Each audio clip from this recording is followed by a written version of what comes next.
Hello dreamers, it's Kayla King and welcome back to my channel. Or if you're new, welcome. It's been such a long time since I've said those words and I'm so excited to finally be back to YouTube. Now, if you've been following along, you might be wondering where I've been for the last few months, and what I'm hoping to do in this video is get everybody caught up on my writing process and the projects I've been working on, some adventures I've had, some big celebrations I was able to experience, and what you can expect from my AuthorTube channel in the months to come.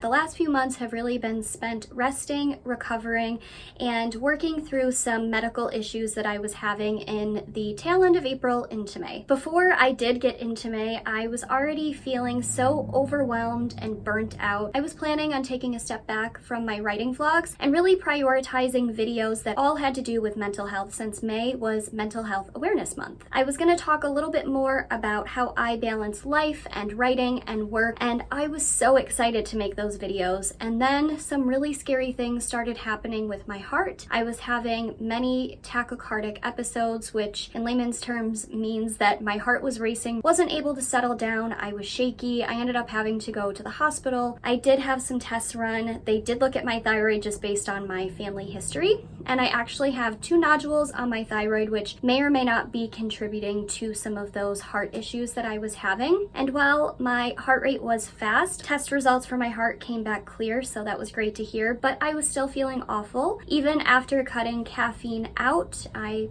unfortunately no longer get to drink regular caffeinated coffee, but I have found the best substitute possible in the Tim Hortons decaf. So anybody from the Buffalo area or from Canada knows how amazing Tim Hortons coffee is. And I've been getting back to everyday life. I've been trying to get back into a writing routine, and I'm not gonna lie, it's been tough. Really just making sure that I am listening to my body, taking breaks when it needs it, and not getting to the point of burnout that I was in at the end of April. One other major thing that I did do last month for my personal well-being was to take a self-defense class, and it was amazing. I think the place I went is actually going to do a part 2, and I'm really excited for that follow-up class. I do walk almost every day with my dogs, but really that physical activity has been so beneficial for my mental health and my physical well-being.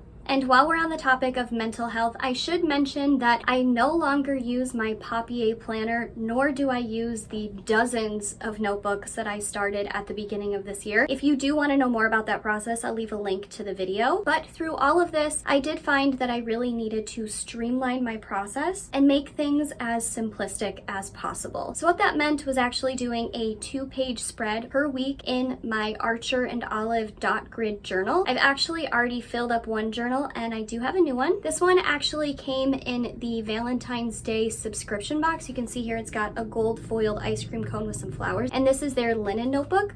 I really love it. I'm not too far into it yet, but just for an example of what that looks like, I do have pages that look like this. So typically up top, I'll put all of my to-do tasks. I have important dates on the bottom. Up here, I always try to run through what my writing goals are for the week, and I track words cut and words added. And then this bottom one tends to change out. For a while, I was doing a habit tracker. This current week, I added books that I wanted to read. Last week, I did start brainstorming some ideas for YouTube videos, so that's what I use this section for. Being able to streamline this process has been so beneficial, but it also allows me to get crafty once per week when I am setting up. In the past, I used to do all of my planning at the start of the month. I would do all the design with my washi tape and my stickers, but really doing it week by week has been so enjoyable, and it has allowed me to actually get back into what I love about the process instead of it feeling like work or a burden, which is really the point that I was at in the month of April.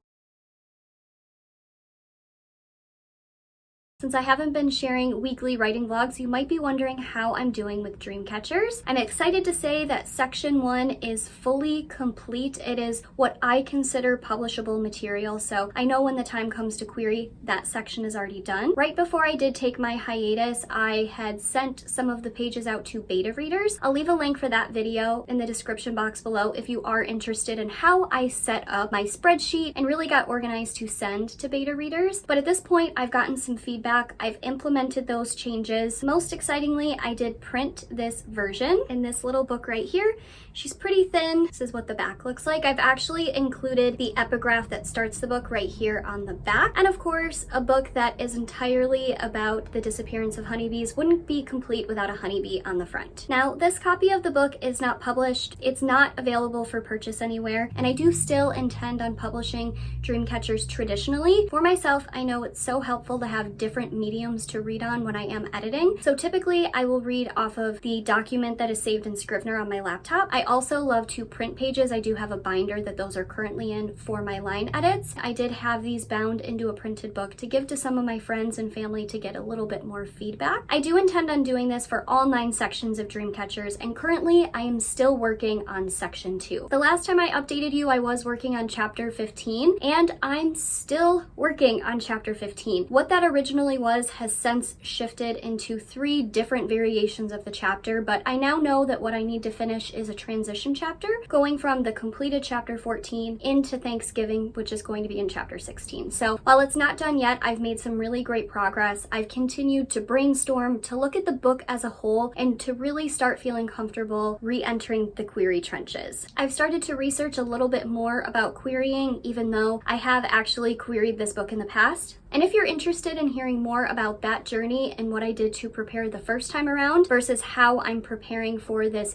re-entry into the query trenches, let me know in the comments below. Another project I'm so excited to be working on is the ELPIS letters. After the Supreme Court in the United States overturned Roe v. Wade in June, I made it my mission to once again create a platform for those most affected by this decision, to give them a place to share their words and to really provide a space for catharsis. This time around, submissions are open to self-identifying women as well as non-binary and trans writers. Anyone who connects with womanhood and lived misogyny is welcome to submit, and for now there is no end date for submissions, nor is there a final publication date. I'm really taking this project slow, savoring reading submissions and putting it all together, and the work that I've received so far has been heartbreaking and inspiring and strong-willed, and I can't wait to read more.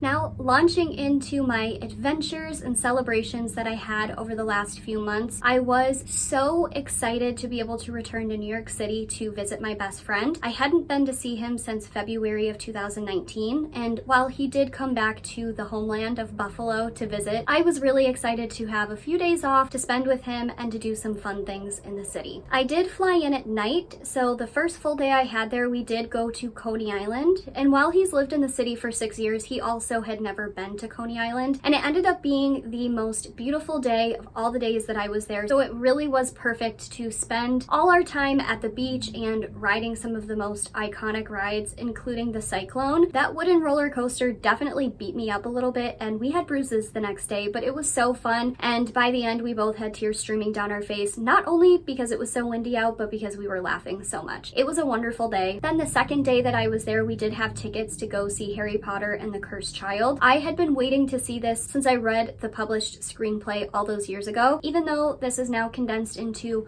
1 ticketed show instead of 2, I enjoyed it so much. The way that they brought the entire theater to life, specifically, I loved the moment with the Dementors. It was so magical and atmospheric, and I felt so grateful that we were able to go and see it. On my 3rd day there, we had planned to go to the Harry Potter store. Both of us were really excited to try the butterbeer ice cream, because even though I've been to Universal and the Wizarding World of Harry Potter, I've never actually tried the ice cream from Florian Fortescue's.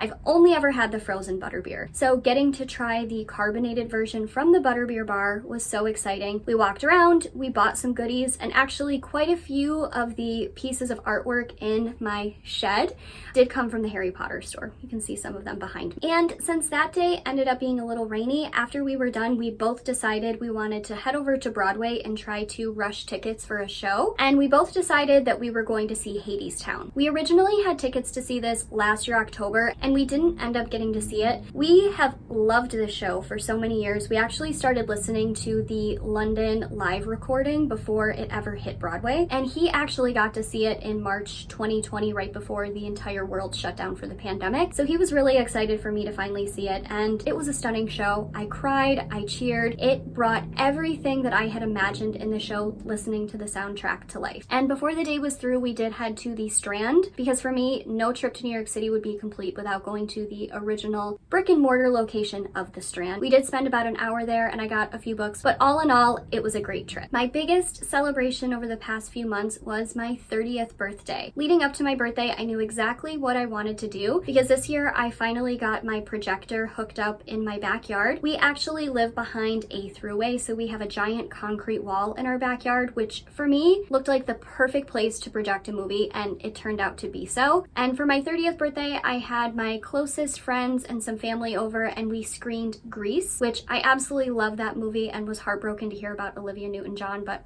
that's a discussion for a different day. And I can honestly say it was my favorite birthday I've ever had so far. Really just such a magical experience. And the very next day we had tickets to go see Harry Potter and the Prisoner of Azkaban, the concert series. We have the Buffalo Philharmonic and they played music live along with the movie. It was actually at an outdoor venue. Typically the series is in our indoor theater in Buffalo. And I have to say, I prefer seeing it at Shays, but Prisoner of Azkaban is my favorite book and favorite movie, so I was even more excited to be able to go. In the month of July, my mom, my sister, and I also went to see Backstreet Boys, and it was such a nostalgic night. Backstreet Boys was actually the first concert I saw in 1999, and getting to see them all over again at the age of 30 was just so wonderful. The music was fun. I had a great time with my mom and my sister, and really so much of what I did in July was prioritize spending time with friends and family and just enjoying the summer. Of course, summer always goes way too fast. It seems like there's plans every weekend. And now that we're in August, I'm really attempting to continue savoring the days before we get into fall. Not to say that fall isn't my favorite season, because my soul definitely comes back alive again when the leaves change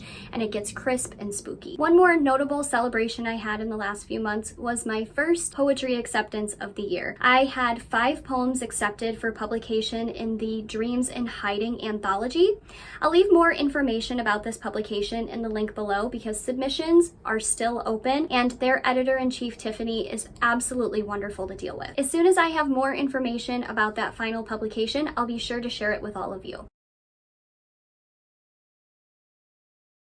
I did want to share a little bit about my future plans and what you can expect from my AuthorTube channel. As I said, I've been doing some research regarding queries and the query trenches, so I'm going to be doing my prep, getting my query letter written and edited. For myself, I hate query letters, I hate writing a synopsis, but I know I will regret it if I don't get everything done now, because when my line edits are done, I want to be able to jump right into the query trenches, especially because I'm getting feedback along the way from my beta readers. So this will definitely give me the nudge to keep working on edits and to make sure that I have time to perfect this query letter. After all, it's the first thing that a prospective agent is going to read from me, and I want to make sure that it fully encapsulates everything I love about Dreamcatchers and everything about myself as a writer. I'm going to continue working on section 2 edits. I only have about 5 chapters once I get done with chapter 15, and then that section will be done. So we're making progress, slow as it may be, but it'll be done someday soon. Next month, I am heading to Cape Cod for a few days, and I can't wait to experience